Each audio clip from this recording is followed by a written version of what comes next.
Então, nós vamos iniciar a nossa aula retomando ali a questão da aula 4, né, que nós tivemos na semana passada. Então, no final ali tinha, para quem baixou o material, né, tinha sobre classificação de um sistema linear, certo?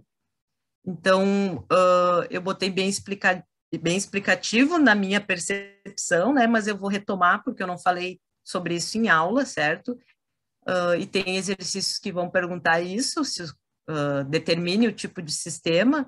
Então, nós temos que o sistema ele é dito como normal, né? Quando tem o mesmo número de equações, que pode ser representado pela letra M ou por outra letra, né? Caso vocês pesquisem. Essa questão de letras pode variar, certo? E também de incógnitas, representada aqui pela letra N. E o determinante da matriz incompleta associada ao sistema, ele é diferente de zero. Então, se nós tivermos a mesma quantidade de equações e de incógnitas, e esse determinante da matriz A, por exemplo, for diferente de zero, nós dizemos que esse sistema ele é normal, certo? Então, essa é a primeira definição para poder classificar um sistema linear. Depois, o que nós temos? Eu optei por trabalhar com 3 condições de classificação, certo? Então, nós vamos falar sobre 3 classificações. Então, nós podemos ter o SPD, que é sistema possível e determinado. Também podemos ter o SPI, que é o sistema possível e indeterminado. E o SI, que é o sistema impossível. Então, nós vamos ver inicialmente esses 3 tipos de classificação, tá? Que são as condições que nós teremos. Então, falando do SPD específico, que é o que a gente mais aborda durante a nossa disciplina agora, por quê? Porque daí vocês podem aplicar as técnicas de resolução. Então, nós temos um par ordenado ali, o 2 e o 3, tá? Que é o x e o y, e nós temos o sistema x mais y igual a 5 e 4x menos 2y igual a 2. Então, aqui nós temos 2 incógnitas, certo? E 2 equações. Estou ouvindo vozes.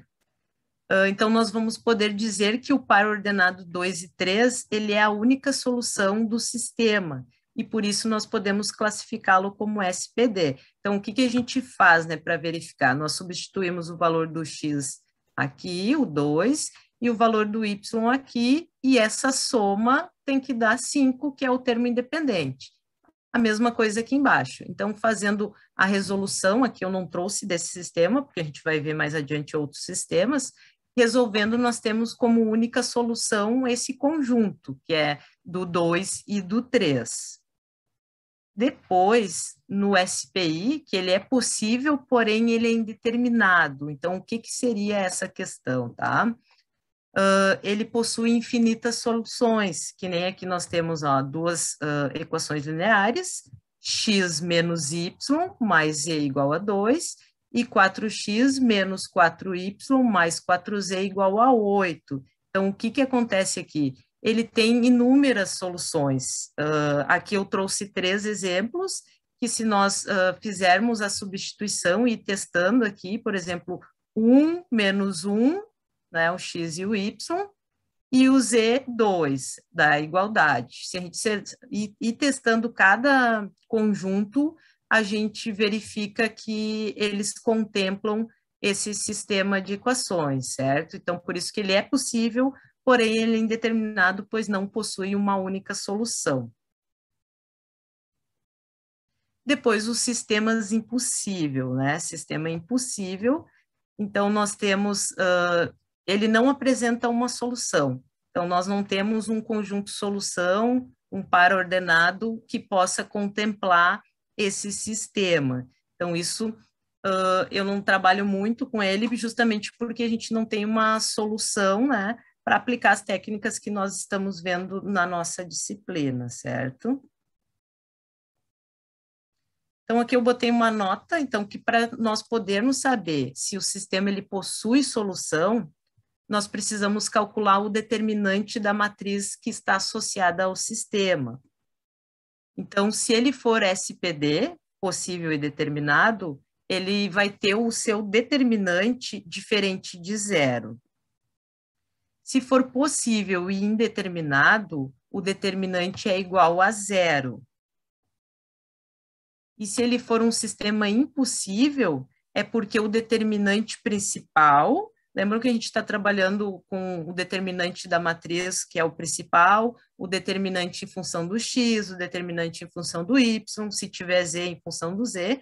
Então, o principal, o primeiro que a gente calcula, se ele for igual a zero, que é a condição do possível e indeterminado, mas também se o determinante secundário for diferente de zero. Então, ele precisa ter essas duas definições para ser impossível.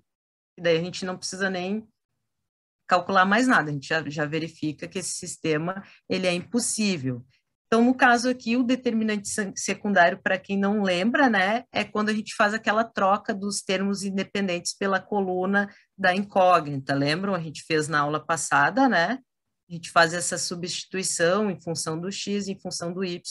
Então, isso é a matriz, é o determinante secundário, quando a gente precisa calcular, tá?